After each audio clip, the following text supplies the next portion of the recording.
Hello, good morning dear student.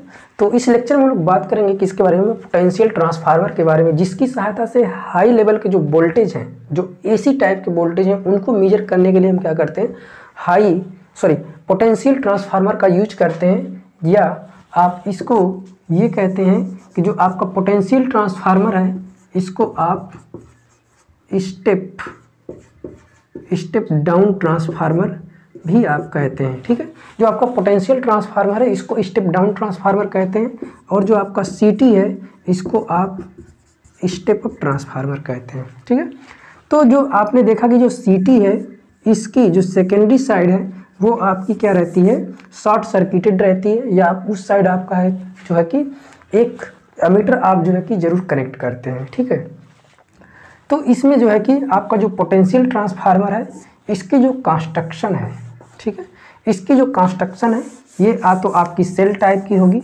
या तो आपकी जो है कि कोर टाइप की होगी। सेल टाइप की जो आपकी कंस्ट्रक्शन की जाती है ये आपकी होती है लो वोल्टेज के लिए। किसके लिए? सेल टाइप की जो कंस्ट्रक्शन की जाती है ये लो वोल्टेज के लिए, और जो कोर टाइप की होती है ये आपकी कंस्ट्रक्शन, अगर आपको इस टाइप की कंस्ट्रक्शन है कोर टाइप की, तो ये आपकी होगी हाई वोल्टेज के लिए। ठीक है, तो जो आपका पोटेंशियल ट्रांसफार्मर है ये आपका वोल्ट मीटर है। बेसिकली आपका जो वोल्ट मीटर होता है उससे आप वोल्टेज मेजर करते हैं। पोटेंशियल ट्रांसफार्मर की सहायता से भी आप क्या करते हैं, वोल्टेज मेजर करते हैं, लेकिन यहाँ पर आपका जो वोल्टेज होगा वो आपका लार्ज अमाउंट का होगा। ठीक है, जैसा कि हमने बताया कि आपकी जो सीटी है वो किलो एम्पियर में तक की करंट को मेजर करती है, और जो पीटी आपका है ये आपका किलो वोल्ट, ठीक है, किलो वोल्ट के जो आपके वोल्टेजेज हैं उनको आपका पोटेंशियल ट्रांसफार्मर मेजर करता है। ओके, तो आपका जो पोटेंशियल ट्रांसफार्मर क्या है, वह इंस्ट्रूमेंट जिसकी सहायता से आप हाई लेवल के वोल्टेजेज को, पोटेंशियल ट्रांसफार्मर की सहायता से क्या करते हैं, हाई लेवल के जो वोल्टेजेज हैं उनको मेजर करने के लिए आप इनका यूज करते हैं, और करंट ट्रांसफार्मर का यूज करते हैं आप जो है कि हाई लेवल की जो करंट है। ठीक है, तो जो आपका सीटी था, सीटी का यूज हमेशा आप क्या करते हैं, सीरीज में करते हैं, और पीटी का यूज हमेशा आप जो है कि पैरेलल में करते हैं, और अमीटर का भी यूज आप सीरीज में करते हैं, और जो वोल्ट मीटर होता है उसका भी यूज आप जो है कि पैरेलल में करते हैं। ठीक है, तो मान लीजिए आपके पास यहाँ पर क्या है, सप्लाई है, ये आपकी सप्लाई है और इस साइड आपका लोड है। ठीक है, तो मान लीजिए ये आपका V, यहाँ पर आपका जो टर्मिनल वोल्टेज है V1 है, और यहाँ पर जो टर्मिनल वोल्टेज आपका V2 है। ये आपका जो ट्रांसफार्मर है, ये कौन सा ट्रांसफार्मर है, ये जो पूरी कंस्ट्रक्शन है ये किसकी आपकी है, ये पूरी कंस्ट्रक्शन आपकी किसकी है, पीटी की है। ठीक है, ये पीटी की आपकी प्राइमरी वाइंडिंग, ये आपकी क्या है, प्राइमरी वाइंडिंग है, और ये आपकी सेकेंडरी वाइंडिंग है, और इस साइड का वोल्टेज V1, इस साइड का वोल्टेज आपका V2। ठीक है, यहाँ पर हमने जो है कि वोल्ट मीटर लगाया है। तो जो वोल्ट मीटर होते हैं इनकी जो रेंज होती है 0 से लेकर 110 वोल्ट तक होती है। ये आपका क्या है, ये आपका है वोल्ट मीटर। ठीक है, तो एक लाइन आपकी जो प्राइमरी वाइंडिंग है वो आपकी सप्लाई की कैसे पैरेलल में जुड़ी हुई है। इस साइड आपका क्या है, लोड है, और इस साइड से आपकी सप्लाई इस तरीके से जा रही है। ठीक है, तो इसमें क्या होता है कि जो आपका ये ट्रांसफार्मर होता है इसकी जो वर्किंग प्रिंसिपल है, तो वर्किंग प्रिंसिपल के लिए आप ये कहते हैं कि ये किस तरीके से वर्क करेगा। तो वर्किंग के लिए आप कहते हैं V1/V2 इक्वल टू N1/N2। तो आप जानते हैं कि जो आपका ये प्राइमरी वाइंडिंग है, जब आपका पोटेंशियल ट्रांसफार्मर होगा, ठीक है, तो पोटेंशियल ट्रांसफार्मर के केस में आप क्या कहते हैं, जो प्राइमरी वाइंडिंग है, ठीक है, एक आपकी क्या है, प्राइमरी वाइंडिंग है, और एक आपकी सेकेंडरी वाइंडिंग है। ठीक है, तो जो प्राइमरी वाइंडिंग है इसमें जो नंबर ऑफ टर्न होंगे वो क्या होते हैं, ज़्यादा होते हैं। देखिए आपको प्राइमरी वाइंडिंग में नंबर ऑफ टर्न क्या मिल रहे हैं, ज़्यादा मिल रहे हैं, और प्राइमरी साइड की जो करंट है ये आपकी कम मिल रही है, और प्राइमरी साइड का जो वोल्टेज है ये आपका ज़्यादा है। ठीक है, तो जो प्राइमरी साइड आपके वायर बाउंड किए जाएंगे इनकी तो संख्या ज़्यादा होगी, लेकिन जो इनका क्रॉस सेक्शनल एरिया है ये आपका क्या होगा, कम होगा, क्योंकि करंट आपकी कम पास हो रही है। ठीक है, और जो सेकेंडरी वाइंडिंग है इसमें आपके नंबर ऑफ टर्न कम होंगे तो वोल्टेज भी आपको कम मिलेगा। जब वोल्टेज कम मिलेगा तो करंट आपको क्या मिलेगी, ज़्यादा मिलेगी।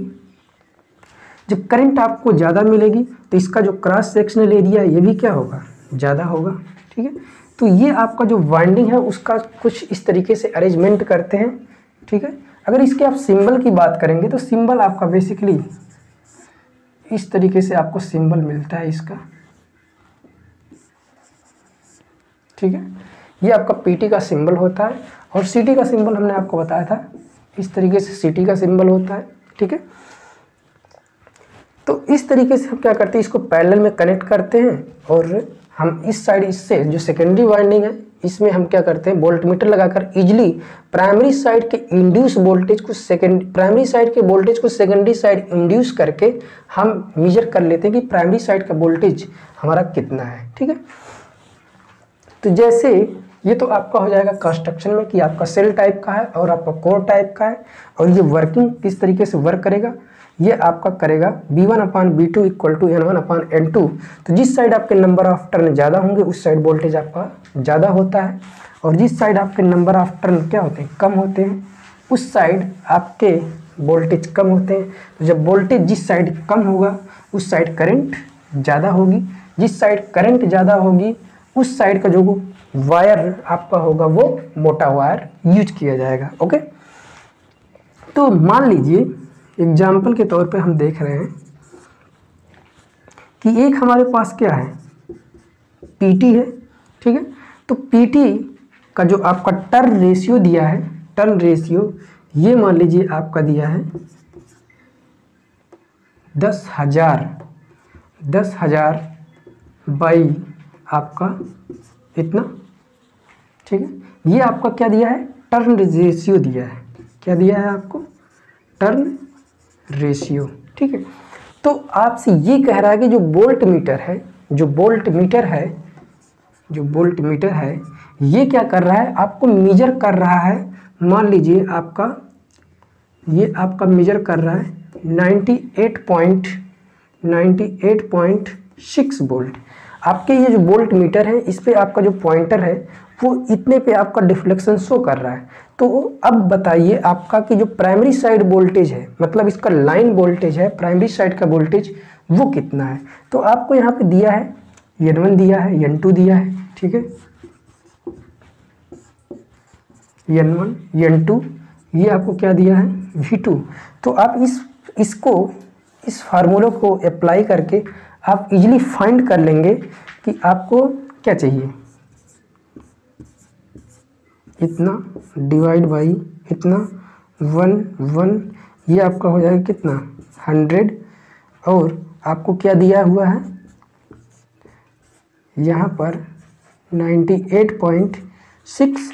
तब आपको जो V1 की वैल्यू है यहाँ से आपको V1 कितना मिलेगा, V1 मिल जाएगा आपको 986 × 100, तो आपको मिल जाएगा 986 वोल्ट, या आप कहेंगे 9.86 kV। क्यों भाई, ये आपको मिल जाएगा V1। इसका मतलब ये हुआ कि जो आपका वोल्ट मीटर तो इतना रीड कर रहा था। ठीक है, वोल्ट मीटर कितना रीड कर रहा था 98.6 वोल्ट, लेकिन एक्चुअल में आपका जो वोल्टेज था, इस साइड का जो वोल्टेज था वो आपका कितना था 9.86 kV में था। ठीक है, इसी तरीके से चलिए और भी देखते हैं कुछ एग्जांपल्स।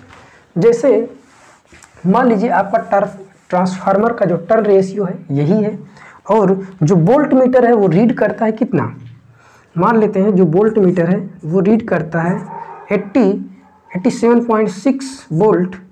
तब बताइए आपका जो V1 की वैल्यू कितनी मिलेगी, V1 की वैल्यू इजीली आप फाइंड कर लेंगे, ये हो गया 11,000 11,000 डिवाइड बाई कितना, तो यहाँ से आपको V2 की वैल्यू दिया है, V2 की वैल्यू आपको दिया है 87.6। तो यहाँ से आप कहेंगे कि जो V1 की वैल्यू मिलेगी 100 इंटू 87.6, तो आपको मिल जाएगा 8760 वोल्ट। तो इस तरीके से इजीली आप जो है कि वोल्ट मीटर से आप क्या कर लेते हैं, वोल्टेज को मेजर कर लेते हैं। ठीक है, तो इसके बाद आपका है actual ratio, actual transformation ratio R equal to आप क्या कहते हैं, अगर आप CT की बात करते हैं तो आपको मिलता है क्या, IP/IS। अगर आप PT की बात करेंगे तो आपको मिलेगा क्या, BP/VS। तो यहाँ से जो एक्चुअल रेशियो आपको मिलेगा ये आपका N plus N into IS R2E cos delta plus X2E sign delta plus IC RP plus IM XP divide by VS। इसको देखिए क्या है ना कि आप इसको डायरेक्टली रट लीजिए, जो है कि डेरिवेशन काफ़ी लंबा है और जो डिप्लोमा के स्टूडेंट हैं उनके लिए जो है कि ये डेरिवेशन उतना इम्पोर्टेंट नहीं रखता है। ठीक है, तो इसको आप क्या करना है, डायरेक्टली रट लेना है। ठीक है, ये आपका जो है कि phase angle theta equal to IS divide by BS into आपको मिलेगा कितना, X2E cos delta minus R2E sine delta plus IC XP minus XP IP minus IM RP divide by N into VS। ठीक है, तो देखिए ये आपका जो डिवाइड में है केवल इसी के है और इसके डिवाइड में N इंटू VS है। ठीक है, तो ये आपका है क्या है, ये आपका है फेज एंगल। ठीक है, ये आपका phase angle between N into VS into N IS divide by N, ये आपका एंगल है डेल। किसके बीच का एंगल है, N इंटू VS और IS डिवाइड बाई N के बीच का एंगल है। ओके, अब जो है कि हम देख लेते हैं कैरेक्टरिस्टिक के बारे में, जो हमारी पोटेंशियल ट्रांसफार्मर की क्या कैरेक्टरिस्टिक होती है, तो किस तरीके से हमारी फ्रीक्वेंसी अफेक्ट करती है, किस तरीके से हमारा जो कि प्राइमरी वोल्टेज अफेक्ट करता है, और जो हमारा बर्डन होता है, बर्डन क्या होता है, जो आपका लोड होता है उसी को आप बर्डन कहते हैं। ठीक है, तो कैरेक्टरिस्टिक में जो है कि हमारा फ्रीक्वेंसी अगर जो है कि अफेक्ट किस तरीके से करती है, अगर हमारी फ्रीक्वेंसी इंक्रीज होती है। ठीक है, तो जब अगर हमारी फ्रीक्वेंसी इंक्रीज होगी तो उस कंडीशन में क्या होगा, आपका जो फ्लक्स है, ठीक है, जो फ्लक्स है वो आपकी क्या होगी, डिक्रीज होगी। जब आपकी फ्रीक्वेंसी इंक्रीज होगी तो फ्लक्स आपकी क्या होगी, डिक्रीज होगी। जब फ्लक्स डिक्रीज होगी तो उसके साथ साथ जो फ्लक्स डेंसिटी है वो भी आपकी डिक्रीज होगी। तो जो फ्लक्स डेंसिटी डिक्रीज होगी तो इसकी वजह से आपका जो ये कोर लॉस कंपोनेंट होगा ये भी डिक्रीज होगा, और जो मैग्नेटाइजिंग कंपोनेंट है ये भी डिक्रीज होगा। तो जब मैग्नेटाइजिंग कंपोनेंट डिक्रीज होगा तो ये भी आपका क्या होगा, डिक्रीज होगा, क्योंकि आप कहते हैं IC equal to I naught क्या, कास एल्फा, और IM इक्वल टू कहते हैं I नॉट साइन एल्फा। क्या कहते हैं, साइन एल्फा। तो ये दोनों अगर डिक्रीज हो रहे हैं तो ये भी आपका डिक्रीज होगा। क्या, जब फ्रीक्वेंसी आपकी इंक्रीज होगी तो ये आपका क्या होगा, डिक्रीज होगा। तो जब ये आपके डिक्रीज होंगे तो ये आपका है क्या, ये आपका है रिएक्टेंस। ये आपका जब रिएक्टेंस डिक्रीज होगा तो उसकी वजह से जो आपका फेज एंगल है ये आपका क्या होगा, इंक्रीज होगा। ठीक है, तो ये सारी चीज़ें जो हमारी फ्रीक्वेंसी है इसके बढ़ने से या इसके इफेक्ट करने से जो है कि हमारी जो कैरेक्टरिस्टिक है किसकी, पोटेंशियल ट्रांसफार्मर की, ये इफेक्ट होती है।